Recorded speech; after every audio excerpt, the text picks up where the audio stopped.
Nti abalabe balinga embizi abalala balinga embwa. Katonda alonda ebisirusiru n'abipakira amaanyi. Saayo ogwanga ogukuluguse nga gulimu n'ogwa Richard. Emmandu obwanika ng'ewalampye ku jjoba. Twatuuka e Mulago nga Richard akyaliko ekiyitira n'amasasi yali amize mangi. Abaffe mulabe ekiri kukananira. Pasita Bujigo omuzimu gumwambalidde ku katuuti ekanani owuuno bambi etakyabitegeera ne byayogera kati emmandwa zimulinnye ne zimwogeza ebyama. Yagamba nti amasasi agakuba Richard agayita ne mu kifuba ebyaddala gwe risasi z'okuyitamu n'osigala ne bakujja ennamuŋŋona mpaka Mulago n'osigala ng'okyali mulamu. Nze naawe simanya nkusaba nno sookulange njagala ompe komenti yo. Pasita Bugingo abantu bagamba alabika ng'ayina binene nnyo by'amanyi wabula ye ayogedde era n'asabira essaala embi abo abamuttira munywanyi we. Era n'agamba nti akumpi yali alwana mbo n'abali b'ebisiyaga simanya yali alwana n'abalabe be yali tamanyi mwendo osokolabe nga saavisi webadde wabula ate bali bagamba nti ono musajja mufere kayingo. Era nali manyi nti anaawona twanguye kuba eddoboozi lyangamba mutwale Mulago tugende tufune obujjanjabi. Badokita b'e Mulago bannyanguyira wempulirira nga bagamba nti buno obunnyogovu bwempulira n'omuliro obunnyogovu musaayi ogwanga ogukuluguse nga gulimu n'ogwa Richard. Abaayiwa omusaayi ogwo ne bali babaagala nnyo Katonda tebajja muwona. Omusaayi gw'omuntu si gwa nkoko. Abaayiwa omusaayi ogwo nkiddamu ne bali babaagala nnyo Katonda tebajja muwona. Ate nina essuubi nti gavumenti erimala n'ebakwata. Abantu bagamba nti Musumba alabika nga alina bingi nnyo by'amanyi okufa kw'omukadde w'ekkanisa wabula zo endiga ate ge tufunagalaga nti bano tezikyayagala kuba nga zikiika. Olwo n'endiga zazzeemu amagezi oluvannyuma lw'okuwulira Omusumba yaabwe Paddy Budingo mu ssente ezisimu omusingi nazo teziriiwo. Twatuuka e Mulago nga Richard akyaliko ekiyitira n'amasasi yali amize mangi. Nze sikirowoozangako nti olw'okubuulira enjiri olw'okwagala gavumenti ewa emirembe enjiri nti nsobola okukubwa amasasi, olw'okukyawa abali b'ebisiyaga nti nsobola okukubwa amasasi. Sikirowoozangako, tekyali mu mutwe gwange. Naye nga Richard atugamba buli nnaku muzeeyi abalabe bolabanga abo okusaaga.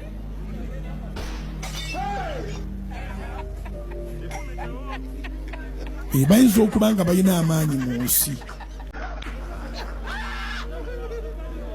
Kubanga era mu nsi balabika b'amaanyi. Bw'ogenda e Namuŋŋoona kuba Walakata Road we bankubira amasasi, kamera eri mabega we bankubira amasasi eri mabega awo. Era eri ekkubo siryagalira ddala kubanga neebuuza kamera eno ekola tekola. Kamera eri awo etunudde we bankubira amasasi eserengeta n'ekuba ekyalo ekyo kyonna. Neewuunya okuba nga poliisi terina n'omu gwe yakwata mu kamera. Kitegeeza nti abantu abo mu nsi b'amaanyi. Either baali bakoze order ne bagijjako oba yaliko naye nga bye yakola byabuzibwa. Naye ne kamera ya Mukama naye ebula naye ogijjako. Pasita Ssenyunga atannaweeza Musumba Kayanja amubuuza ebibuuzo ku bisiyaga. Wuliriza. I am not judging Pastor Kayanja. I am not. By going back with what is happening in the courts, I am saying you should respond to the questions that are right now facing you. You should respond. How does the video get on your phone? Why would you pick up a phone and call a boy and talk about sexual things? Those are the questions that should be asked, not Pastor Ssenyonga. My credibility is before God, and I'm clean. My hands are clean. There's nothing I could ever do to destroy one's ministry or another man's life. Never. That's not my nature. But I love truth. And listen, loving truth has never been a crime. Number two, loving justice has never been a crime. Never. So, we just want to know the truth. And we are following the proceedings of the court. And we are not making any judgment until the court pronounces itself on the entire case. God bless you. God bless all Ugandans. Amen. Assalamu alaikum warahmatullahi wabarakatuh. Yenze Haji Aruno omusomi w'edduwa asangibwe Bulumaji ku luguudo lw'Ejjinja nkola ku bintu ebyenjawulo ng'emuli endwadde zitawaanya abantu aba bulijjo nkola ku abo bonna abalina ebizibu mu mukwano. Bw'oba olina ebizibu mu mukwano jangu gyendi neeyonera nsobole okumalira ensonga. Nkola ku mikisa egy'emirimu, nkola ku abo abaagala okugenda ebweru, omuntu ng'okozesebwa amajiini, okozesebwa saitwani, ebyo byonna mbikolako. Osobola okukozesa ennamba z'olaba ku screen oba okuweereza obubaka ku WhatsApp. Sooka okwebaza abasumba bonna abasobodde okutambula n'endiga zaabwe mu mirembe ne mazimbira amakanisa. Kubanga tubalabyeko abazimbye ekyaki ne bazizimbira ddala ne kitambula bulungi nnyo. Abo nno mbebaza era mugende mu maaso ate muleme kufaanana Pastor Bugingo. Kati njagala kusooka kulungamya Pastor Bugingo. Pastor Bugingo osinze mutuufu oluusi eyandikulungamizza naye mbadde nsaba ozimbira abantu ekyaki. Abantu obazimbire ekkanisa. Oba si ekyo Pastor Bugingo sooka oddemu olokoke. Nso omulokole. Pastor Bugingo ddamu olokoke. Era bw'oddamu n'olokoka otandika okuwa obujulizi. Nze gw'olaba nali mulimba. Nalimba Pentagon. Wuliriza.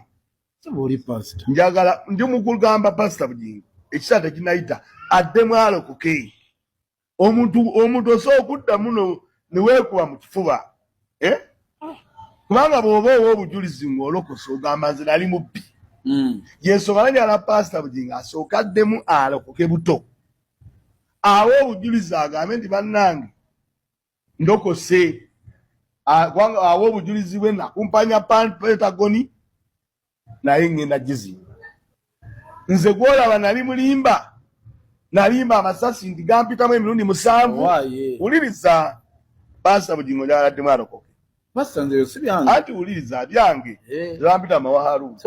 Era njagala abantu bonna bamutuuseeko ekitundu addemu alokoke. Awo obujulizi agambe nti banninze nali mukumpanya, nali mulimba, nali mwefuzi, nali muntu atasumba ndiga nenga nina n'ebyoneza byange kati ndokose. Kubanga Pastor Bugingo lwaki nyamba nti addemu alokoke. Ayogere ebintu ebituufu. Bw'oba ogamba abantu nti ne ssente ezizimba omusingi teziriiwo, tubuulire essente bannange ezizimba omusingi zeetaaga obuwumbi 3 n'enninawo kamu. Naye nazo tazoogera. Okitegedde? Wuliriza. Ezo nazo takola ki? Abagamba essente ezigenda okuzimba omusingi nazo tezikola ki? Tezinawera. Naye tabagamba nti omusingi gwa ssente bweziti tuyinawo bweziti. Okitegedde? Addemu akole ki? Alokoke.